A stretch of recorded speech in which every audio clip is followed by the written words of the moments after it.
Bienvenue à vous, chers internautes, dans Carte sur table, cette émission qui a l'appréhension de pouvoir inviter sur cette table les éminents professeurs, les éminents politiques, bref, tous ces analystes qui peuvent décortiquer le sujet d'actualité avec vous une fois par semaine. Et aujourd'hui, nous avons le plaisir de recevoir sur ce plateau Eddy Mollah. Eddy Mollah, c'est qui? Il s'agit exactement d'un twittosphère qui a ce qui vaut en lui tout seul 55,3K et qui aujourd'hui répond sur cette émission. Il est pro-UDPS, mais pas que ça. Il est aussi, en tout cas, pour sa formation, licencié en économie à l'université de Lubumbashi. Et aujourd'hui, il a répondu en tant que père de famille aussi pour parler des sujets d'actualité. Nous avons le plaisir de le recevoir aujourd'hui avec nous. Bonjour Eddy Mollah. Bonjour cher Hervé. Comment allez-vous? Je me porte bien. Vous nous faites plaisir aujourd'hui de répondre à l'invitation de Carte sur table et nous sommes enchantés de pouvoir vous avoir avec nous. C'est à moi de vous remercier parce que je suis dans un décor assez bien planté pour une émission et je suis la première personne pour cette émission. C'est un plaisir. Alors, merci beaucoup. Et déjà, j'aimerais savoir, c'est que vous vous sentez un peu stressé de répondre à cette invitation? Non, pas du tout. Je suis à l'aise, étant donné que les sujets que nous allons exploiter ce soir, ce sont des sujets dans lesquels je baigne. Ah, et oui, bien entendu, ça tourne autour de ce qui nous unit, ce qui est cher pour nous. oui. La République démocratique du Congo, la politique, un peu d'économie. Donc, je suis très à l'aise. Ok, là, vous me rassurez carrément. Mais puisque vous dites que des choses que vous maîtrisez bien, est-ce que vous pensez pouvoir avoir un certain nombre de réponses par rapport aux préoccupations qui touchent la question épineuse, celui du gouvernement? Mais bien entendu, puisque vous me tendez la perche par rapport au gouvernement, vous savez que dans l'environnement de l'Union sacrée, avec la vision lancée par le président de la République, et tout ce qu'il y a eu comme remue-ménage, plusieurs groupes ont justement adhéré à cette vision et je dois mettre un accent particulier sur les horizons différents de ces groupes. Donc ces groupes viennent, permettez-moi les termes, des pâturages assez différents. Je vais vous souligner, quand je dis pâturage, c'est-à-dire nous avons, par rapport à l'ancienne coalition, nous avions FCC cash. Dans la vision du président de la République, qui se recherche une nouvelle majorité, l'ancienne coalition tombe puisqu'elle était inopérante et nous nous retrouvons dans la nouvelle vision avec des sous-composantes. C'est-à-dire, nous avons la composante cash dans son ensemble et une sous-composante du FCC que nous appelons les transfuges du FCC. En plus, nous ajoutons des opposants ensemble pour de Moïse Katumbi, les MLC de Jean-Pierre Bemba, mais aussi des acteurs de la société civile. Alors, tout ce beau monde qui arrive dans la vision du chef de l'État, qui est l'Union sacrée, pour la rendre opérationnelle, il se crée des tensions. Bon, alors, puisque vous voulez parler de tensions, voilà. Mais exactement, je ne vais pas vous laisser aller jusque-là, parce que vous me donnez aussi cette tension pour pouvoir vous poser cette question. Mais oui. Écoutez, nous sommes dans une... Mobutu disait quelque chose, il dit le multipartisme n'est pas consubstantiel à la démocratie. En d'autres termes, il voulait... C'est ce qui lui a motivé notamment à parler des partis-États, partis uniques. Mais aujourd'hui, nous voyons le président Félix Tshisekedi aller plus ou moins dans cette même lancée. Vous ne trouvez pas le fait déjà d'appeler tout le monde à pouvoir monter dans la barque de Noé? Non, je crois que c'est la liberté. Vous savez, la démocratie, la liberté, nous sommes dans le multipartisme. Seulement que l'Union sacrée, c'est une vision. Et dans cette vision, dans cette vision, nous nous retrouvons avec plusieurs regroupements, plusieurs partis politiques, et chaque parti politique a son autonomie. Mais du moins, tous ces partis convergent vers une vision. Et c'est cette vision-là qui d'ailleurs, le président de la République l'a dit, le salut du peuple, c'est la loi suprême. Donc, mais qui peut refuser que le peuple puisse avoir le salut? Personne. Mais écoutez, aucun parti. Mais sinon, dites-moi, comment expliquez-vous au sein même de cette union sacrée, il y a encore en fait des guerres intestines au niveau de différents états-majors politiques. Je vais vous citer quelques exemples. On voit ici Steve Mikaï, notamment l'homme qui est en train de décerner les différentes palmes de roublardise. Il est en train de les décerner à son vis-à-vis Bati Lukwebo. On parle aussi notamment du côté mosaïque PPRD, cette fois-ci avec Moïka Sanji, qui lui exactement, avec leur mosaïque, réclame déjà qu'il ne devrait pas du tout être ignoré. Et ici, il ne faudrait citer que ces deux-là, mais je me dis franchement, l'unité, union sacrée, est-ce qu'elle n'est pas en train de... Elle ne pourrait pas chavirer lors des prochaines publications de la sortie, disons, en fait, du nouveau gouvernement? C'est en fait les douleurs de l'enfantement de l'union sacrée. Et c'est inhérent à la nature humaine. Je vous ai parlé ici des pâturages qui sont différents. Vous avez les transfuges du FCC. Nous avons Cash. Nous avons l'opposition, Moïse Katumbi, Jean-Pierre Bemba et des acteurs de la société civile.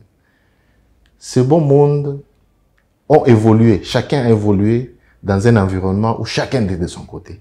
Et ils se retrouvent dans un ensemble. Pour rendre cette vision du chef de l'État, l'union sacrée, opérationnelle, ce n'est pas du tout facile. Pourquoi? Premièrement, les transfuges du FCC, ils ont carrément été dans une logique opposée à leur première logique lorsqu'ils étaient dans la coalition FCC-Cash. Vous savez bien que la plupart des temps, le président ou la famille politique du président de la République s'est plaigné qu'il y avait des couacs, qu'il y avait des bâtons dans les roues. Deuxième chose, nous avons l'ancienne opposition, je peux dire, Moïse Katumbi et Jean-Pierre Bemba. N'oublions pas qu'ils viennent d'abord de la Mouka. Et après les élections, nous connaissons la rhétorique de la Mouka. Mais je crois qu'ils ont compris que ce qui importe pour le pays, c'est l'avancée plutôt. Le pays doit se développer. Le pays doit quitter le statu quo. Donc, dans cette marmaille des politiques qui viennent des horizons différents, il est tout à fait normal que des tensions naissent. Tensions pourquoi? Parce que lorsque les transfuges arrivent, les opposants, Moïse Katumbi et Jean-Pierre Bemba, le voient de mauvais œil. Pourquoi? En ligne de mire, nous savons que tout va se jouer sur un gouvernement. Ils se disent quoi?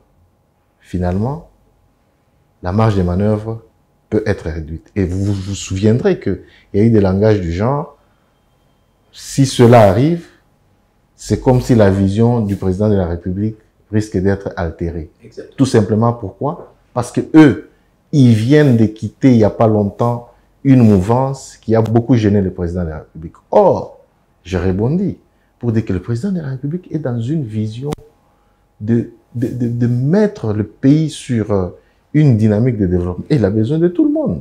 On peut recycler les gens. Je prends un exemple. La même police que nous avons aujourd'hui. C'est la police qui est réprimée. Mais aujourd'hui, je ne dis pas que tout est rose, mais je me dis au moins qu'il y a une évolution. C'était toujours avec la même police. Donc, une vision avec un axe clair, avec un discours clair, eh bien, les mêmes transfuges peuvent arriver à avancer dans la vision du chef de l'État. Parce que d'abord, le top lui-même a fixé un cap. Oui, ça c'est de un, c'est-à-dire les transfuges qui arrivent ont ces discours. De notre côté, vous avez vu Kabound qui dit non, lui il doit protéger ses transfuges. Pourquoi?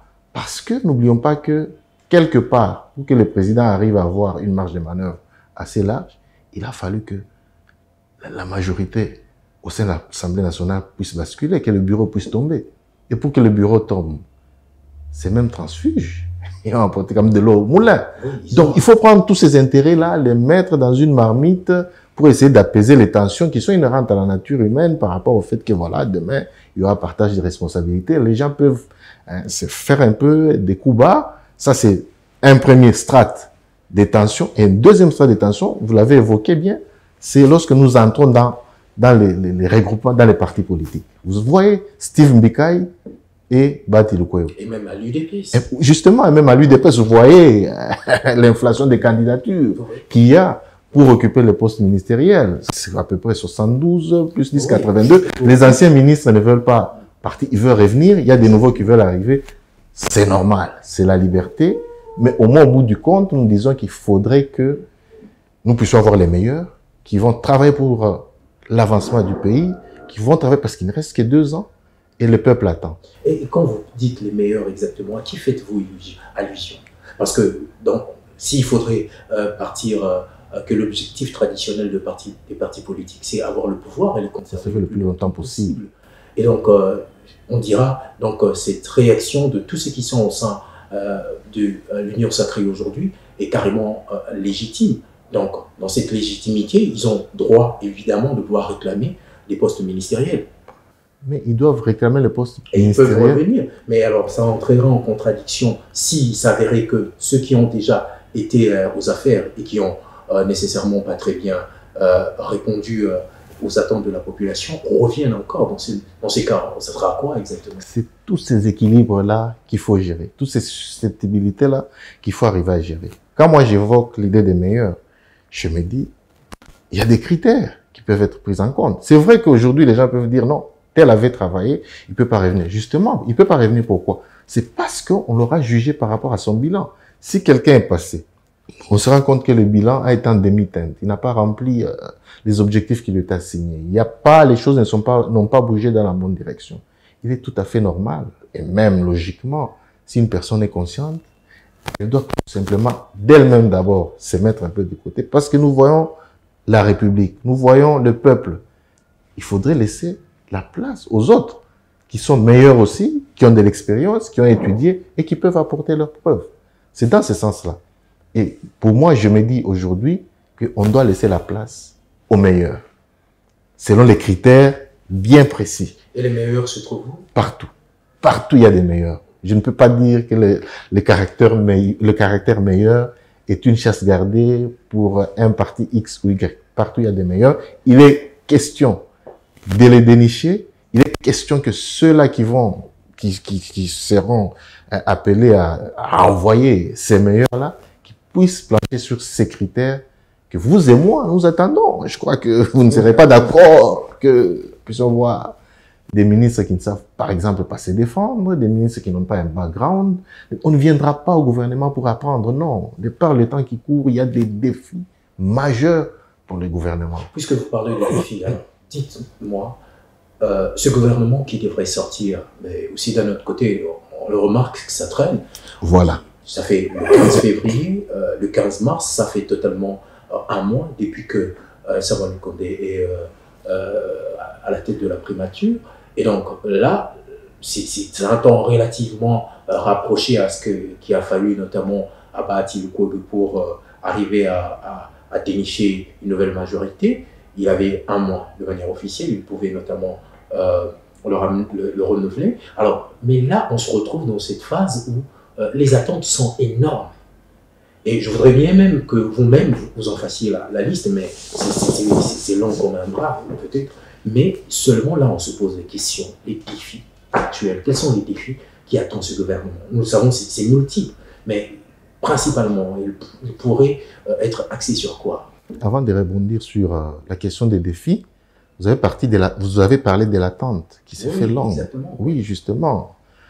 J'ai toujours été un peu estomaqué de voir que dans notre pays, quand on nomme un premier ministre, il n'y a pas un délai contraignant.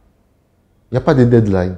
Okay. Je vous donne un exemple. En Israël, lorsque le premier ministre est connu, le président de la République d'Israël lui donne 28 jours pour former un gouvernement. Si au bout de 28 jours, c'est légal, il ne parvient pas, il peut solliciter 14 jours.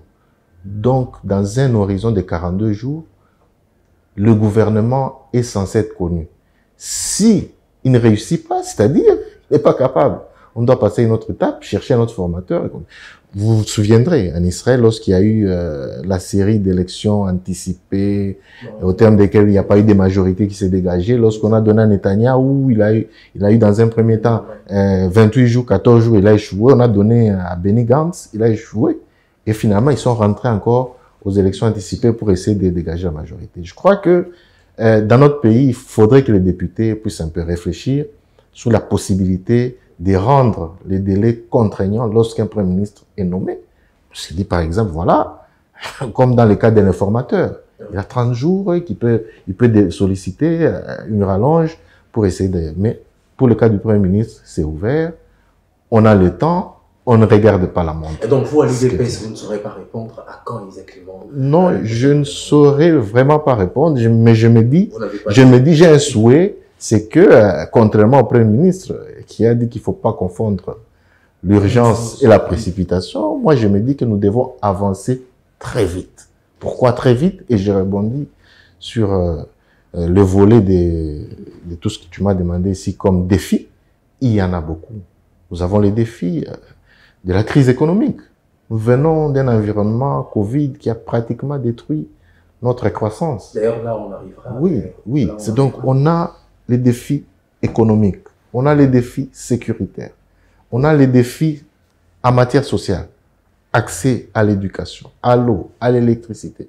Nous avons les défis pour les élections futures qui viennent. Il faudrait déjà commencer à voir le niveau de financement. Il ne faudrait pas que nous retombions dans le fait d'étendre encore la main à l'extérieur pour organiser nos propres élections. On l'a fait la fois passée avec nos moyens propres. Mais je crois qu'on doit encore mettre l'accent sur cette capacité d'organiser nous-mêmes les élections sur les moyens propres. Et c'est un défi énorme. Mais sur ce sujet, je pense que beaucoup de gens sont en train de ne pas jouer peut-être au prophète de malheur, mais ils brandissent un certain nombre des faits liés à la mobilisation de recettes pour arriver notamment à épargner assez ou avoir assez pour organiser les élections à 100% congolaises. Et dit c'est pas faisable, c'est pas vraiment possible quand on regarde l'ensemble des défis notamment que vous avez évoqués. Et là on dira que c'est pas faisable. Il faut des arbitrages, il faut des efforts, il faut des cures d'amaigrissement. Vous savez, il y a certaines institutions qui sont budgétivores. Il faut regarder ou faire des coupes réglées pour arriver à dégager des moyens qui seront justement mis dans les secteurs qui demandent à ce qu'il y ait des moyens rapidement pour assurer la stabilité et la paix dans ces pays. Je vois l'armée, je vois les services de sécurité.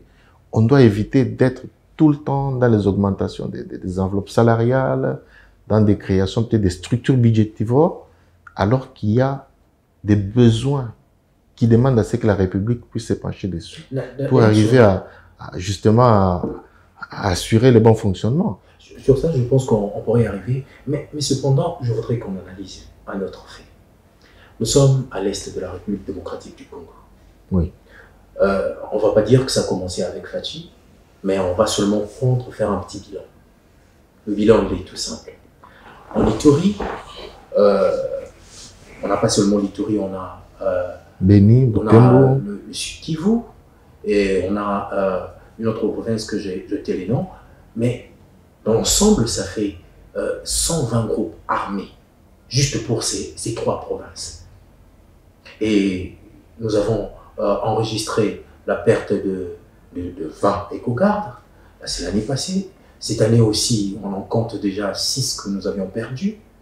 Et là, c'est une mort qui tombe comme un cheveu dans la soupe. On parle ici des Luca D'Anasio, ambassadeur italien en République démocratique du Congo. Et donc, si on regarde tout ça, ne serait-on pas tenté de dire que Fachi est en train d'échouer? C'est trop dire qu'il est en train d'échouer. Il a hérité d'une situation qui était déjà chaotique, une situation explosive. Mais pas la mort quand même d'un diplomate. Justement, pas la mort d'un diplomate. On ne peut que regretter que cette mort arrive sous Fachi. Mais on ne peut pas dire que Fachi a été incapable d'assurer, d'essayer de diminuer les poches d'insécurité à l'est de la République. Il est dans cet effort-là. Est-ce que essayer, c'est le verbe vraiment qui le conviendrait? Il est dans une dynamique pour résorber l'insécurité à l'est du pays. Je vous rappelle que la plupart de ces groupes armés, les 120 groupes armés, la plupart ont des tentacules qui remontent d'il y a 10, 20 ans. L'est de la République, c'est vraiment un environnement très, très poreux. on ne sait pas. Les services de sécurité ne sont presque pas existants. Donc, c'est un pays dans un pays. Alors, dans cet environnement, pareil, il n'est pas du tout facile. Mais les efforts sont là. Les efforts sont là. Vous voyez, notamment, l'armée qui essaie de lutter, ou pas qui essaie de lutter, mais qui lutte contre les ADF, qui sont des groupes armés qui sont à l'est du pays. L'armée récupère des territoires et des territoires. Quoique c'est une guerre asymétrique où vous avez des groupes qui se déplacent, qui se fondent parfois dans la population. Et c'est là aussi que nous devons mettre l'accent, ou la population qui collabore aussi avec ces groupes armés. Ce n'est pas du tout facile. Mais j'aimerais souligner un point. Puisque cette insécurité aujourd'hui, elle refait surface avec la plus belle énergie parce que l'ambassadeur est tué. Mais c'est que la communauté internationale fustige aujourd'hui. Mais nos populations le vivent depuis 20 ans, 25 ans. Chaque jour, c'est des cris qui vont dans les déserts. Mais aujourd'hui que l'ambassadeur est tué, et je le regrette, je crois que si ça peut aider la communauté internationale à mettre l'accent, le doigt sur la plaie, pour essayer de venir soutenir réellement l'élan du président de la République pour arriver à résorber ces groupes armés, je crois que ça serait bénéfique. Et pour nous, la République démocratique du Congo, et pour nos voisins. Parce que derrière tout ça, c'est en fait des intérêts économiques, des prébendes à gauche, à droite, qui veulent à tout prix exploiter avec parfois des connivences avec nos frères. Je crois que il est vraiment temps que la communauté internationale vienne. Mais dites-moi, est-il possible à l'heure actuelle de penser que pour les 2 années qui restent, que le président de la République soit en mesure avec son gouvernement de résoudre quelques problèmes, mais notamment quels sont ces problèmes que pourra résoudre en fait le prochain gouvernement? Parce que là, vous n'aurez plus d'excuses, parce que je serais même tenté de croire que l'UDPS risque de ne pas pouvoir se représenter en 2023 s'il ne réussit pas ces 2 années qui le restent. Non, mais là, vous anticipez. Dites-moi. Mais on ne peut pas déjà dire que l'UDPS va échouer parce que... Non, j'ai dit tenter oui. Parce que vous aurez un bilan cette fois-ci à présenter à la population. Mais justement, c'est dans les cadres... Vous êtes de l'Union pour la démocratie et le progrès social. Oui. Et dans ces années qui nous restent, on veut voir le progrès social. Mais justement, le peuple l'attend. Et si ça n'arrivait pas, justement, l'UDPS risque de faire justement, un dépend de ce progrès social. Vous savez bien qu'il y a une mesure phare. Je suis sur le volet social. Attendez, sur le volet social, dans sa phase ou sa strate éducation, il y a une mesure phare. La gratuité de l'enseignement. On parle d'éducation. Oui, mais justement, vous savez, quand on éduque, quand on instruit, quand on enseigne, oui. mais c'est un développement. Lorsqu'on sécurise justement, non, j'y arrive. Lorsque l'économie, notamment, ça pose problème. Il n'y a pas suffisamment sur l'assiette du J'y arrive, cher Hervé. Alors je crains. Cher Hervé, en fait, la situation sécuritaire à Beni et à Butembo n'est pas la même qu'il y a 2-3 ans. Les choses se sont quand même améliorées. Vous serez d'accord avec moi. Même si vous posez... Je ne dis pas que c'est à 100%, mais la tendance, elle est bonne. N'eût été les couacs qu'on a eu dans un gouvernement où il y avait des crocs en jambes. Donc on peut donner un ordre. Bon, c'est peut-être un ministre qui va s'interposer. C'est pas du tout facile. C'est pas du tout facile. Mais la volonté est là. La volonté est là. Et je crois que pour revenir à une mesure phare, parce que vous avez voulu un peu me perdre, qui est la gratuité de l'enseignement, vous-même vous voyez comment cette gratuité a été combattue, avec la création des écoles fictives. Vous voyez? Et ça, les gens ne voient pas. On viendrait dire Fachi a échoué. Et pourtant, le président de la République, dans sa dynamique de vouloir enlever les enfants des plus démunis qui ne savaient pas étudier, les mettre à l'école parce que c'est la force de développement du pays demain. Voilà. Vous risquerez de me faire dormir sur ça. Mais moi, non, mais ça fera partie du bilan. La sécurité, ça fera partie du bilan aussi parce que les efforts sont en train d'être faits. Nous étions dans une coalition, il n'était pas facile, mais les 2 ans qui restent, les efforts vont se carburer pour arriver encore davantage à pousser plus loin les groupes armés, à les repousser dans un élan oui, ok, ça je vous le concède. Mais dites-moi, avez-vous fait un tour dernièrement au marché? Bien entendu. Bien entendu. Oui. Il y a les mouvements Le grand citoyens, marché. les grands marchés. Oui. Ouais, bien sûr, bien que Ngobila a fermé pour rénovation. Mais ce que moi je me pose comme question, c'est que qu'avons-nous hérité de ce gouvernement? On parle du pouvoir de Fachi depuis que ça a commencé jusqu'à là où nous en sommes. Parce que, vous savez, il y a la flambée de prix des denrées alimentaires. Et donc là, c'est vraiment un problème. Moi qui suis là, je suis célibataire, vous savez, bien évidemment, mais il y a ce problème-là de se ravitailler. Quand on a un 10 $ en main, ça ne coûte presque plus rien. Cher Hervé, je te comprends. Moi-même, qui te parle, on y va jusqu'où? Je suis parent. Ok. Je suis parent, je sais de quoi je parle. Fachi arrive au pouvoir en 2019. 2019, c'est une coalition. Il faut se battre pour essayer de mettre le gouvernement. Le gouvernement arrive au mois de septembre. Le gouvernement commence à travailler. On met des jalons. Il faut des délais de réponse. À chaque action, il faut toujours un délai de réponse. On peut se dire, c'est le court terme. Et dans l'attente du court terme, il y a un choc qui arrive. Le choc d'offres et de la demande à la fois. Choc mondial. Covid qui arrive. Les pays font quoi? Mesures drastiques. On ferme les frontières. Les avions ne circulent pas. Donc tout ça, on mettra ça sur... Non, mais tout ça, c'est quand même à prendre en compte lorsqu'on essaie de juger Fachi par rapport au bilan. Et moi, je me dis...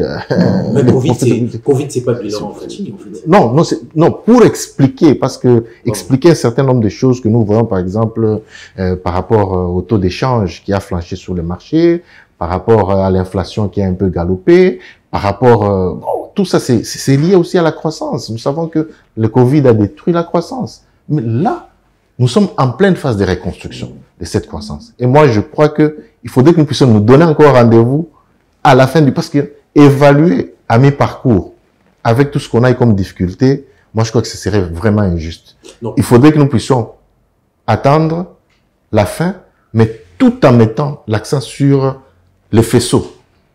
Et moi, je pense que les faisceaux vont dans la bonne direction. Et je crois que ça doit aller dans la bonne direction. Surtout que maintenant, vous l'avez dit, il n'y aura plus d'excuses qu'on a bloqué, on a freiné. Donc, si moi, je retiens bien, pour clore juste ce petit chapitre, c'est que moi et vous, on se donne rendez-vous pour 5 ans après. Non, à la fin du mandat, parce qu'on a déjà consommé. Je vous demande de m'inviter lorsqu'on sera dans pleine ébullition à l'aube des élections prochaines, je serai là pour... Quand Fachi reviendra encore sur oui, ça sera notre candidat naturel. Et voilà pourquoi. Je ne sais pas si vous voyez, moi je suis un peu un homme libre. Un homme libre d'esprit. Et parfois, c'est ce qui m'attire aussi, parfois des flèches. Et le président lui-même, il a dit, ne faisons pas de lui un dictateur. Donc là où ça ne va pas, on le lui dit. Et ça, c'est une école que nous avons appris. D'Étienne Tshisekedi, paix à sa mémoire. Il nous a dit non, là où ça ne va pas, il faut le dire. Et on le dit. On est quand même parmi les rares qui prenons notre courage pour dire que non, la direction, elle est mauvaise, on doit changer. Et je pense qu'il le faut pour aider le président qu'il puisse travailler pour que les conditions de nos concitoyens puissent s'améliorer. Parce que moi, j'ai des enfants, j'aimerais demain que mes enfants étudient bien, mes enfants puissent, dès qu'ils vont terminer, trouver du travail et pas seulement être là pour aller en Occident. Je comprends mieux pourquoi vous parlez de gratuité quand vous parlez de vos enfants. Absolument, absolument. Et je comprends ça encore mieux. Mais vous avez fallu me convaincre, mais je ne vais pas encore me convaincre. Non, je crois que je vais attendre. Moi, j'étais en train d'attendre que vous puissiez dire Amen. Non, pas du tout. Mais alors, pour un tout dernier sujet, on voudrait parler de AstraZeneca. Vous le savez, la communication déjà au début, à l'arrivée de la première vague de Covid-19, vous savez, parfois c'était un sujet belge, parfois c'était un sujet français, et puis après c'est un Congolais. Et puis après, celui-là même ira dire qu'il n'a jamais été atteint de la Covid. Il a d'ailleurs fait un élément vidéo où il dénonçait exactement un deal qu'il y aurait eu entre le ministre de la Santé et le premier patient Covid. Et là, nous n'avons jamais eu aucun retour du côté ministre de la Santé. Alors, aujourd'hui, la communication était telle qu'avec le docteur Mouyembe, et que la RDC était sur une liste pour les essais du vaccin.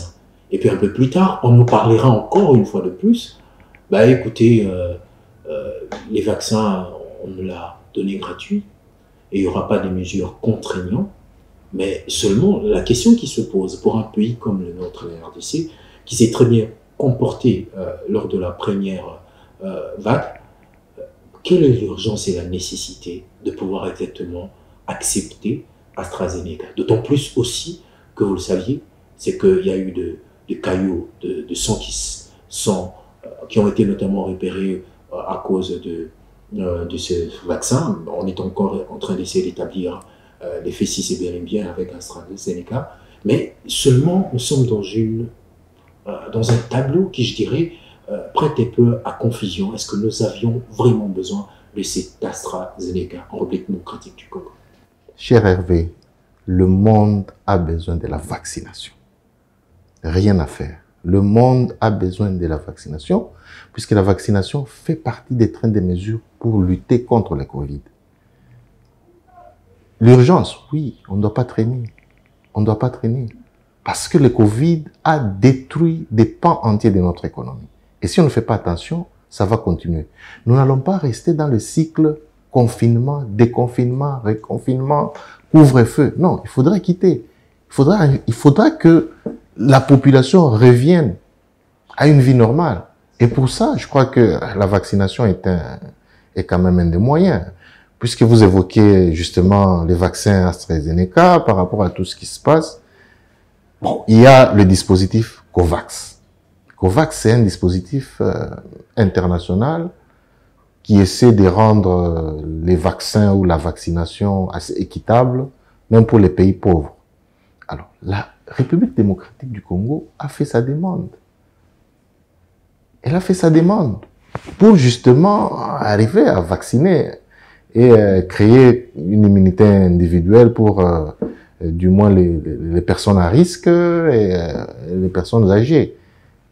COVAX a répondu avec AstraZeneca, qui est le vaccin qui répond un peu aux caractéristiques de notre pays par rapport à la chaîne du froid, par rapport au prix aussi.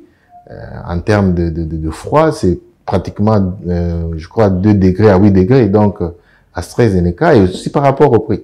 Alors, COVAX, c'est quoi? C'est l'OMS, c'est Gavi.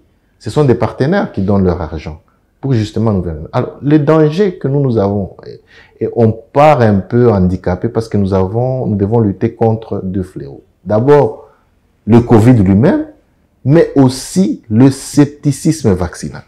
Vous savez, en Afrique, bien entendu, moi je me rappelle, dans les temps passés, nous avions la poliomyélite. En République démocratique du Congo. Est-ce que c'est justifié ou pas? Non, le scepticisme n'est pas justifié. Par moment, nous ramassons des informations à gauche à droite. Vous évoquez le cas des caillots dans le sang. Mais je vous informe que c'est un débat. Hier, j'ai suivi l'agence, ou c'est pas l'autorité de l'Union européenne en matière de médicaments, a dit clairement que pour AstraZeneca, entre les bénéfices et les risques, la balance penchait côté bénéfice. Donc, sur une vaccination de 14 millions de personnes, il y a peut-être 40 personnes qui ont développé un certain nombre de... Encore faudra-t-il que les scientifiques puissent relier ça réellement. Donc on ne peut pas... Si je comprends bien, c'est que, comme dans tous les cas de médicaments, ou que ce soit de vaccins notamment, il y a la toxicité et l'efficacité. Absolument. L'efficacité est supérieure à la toxicité. Donc, on va avancer, on doit avancer. Le pays doit redévelopper. Et on n'est pas les mêmes. Le Sénégal a déjà commencé la vaccination, le Ghana fait la vaccination, le Mali, tout ça. Tous ces pays, au moins, j'ai été content que le pouvoir public à la République démocratique du Congo ait, non pas annulé, mais stoppé par rapport aux informations qu'il y a eu sur le cas de développement des caillots dans le sang, l'unique pays en Afrique.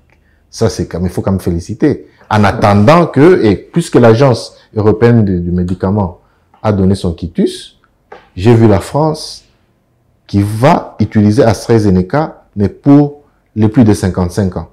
Parce que, en France, quoi qu'il n'y ait pas, on n'est pas relié, mais ils se disent que ceux qui auraient développé ces cas de caillots dans le sang étaient les moins de 55 ans. Donc, AstraZeneca va continuer. Et vous avez vu le Premier ministre français hier se faire vacciner. Et nous aimerons pour notre pays, la République démocratique du Congo, lorsque il y aura le début de cette campagne, les autorités politiques, notamment le président de la République, le Premier ministre, le président du Sénat, le président de l'Assemblée nationale, et pourquoi pas les ministres, devant les caméras se faire vacciner. Parce qu'on ne peut pas d'un côté accepter de faire une demande au dispositif COVAX qui nous donne les vaccins et de notre côté ne pas prêcher par l'exemple. Et puis, j'aimerais dire quelque chose pour finir. Le président de la République, le président de l'Union africaine. Et l'Union africaine, dans ses missions, elle devra aussi avoir une réponse claire par rapport au Covid. Et je vois mal que la République démocratique du Congo aujourd'hui être sur une orbite qui ferait en sorte qu'elle puisse cultiver plus le scepticisme vaccinal en lieu et place d'encourager la vaccination. Ça serait même aller à l'encontre de ce que l'Union africaine attend de la mission du président de la République. Et donc, moi, je ne peux que encourager à ce que la vaccination se fasse. D'abord, dans un élan tout à fait celui qui veut, il se fera vacciner. On va cibler les groupes à risque.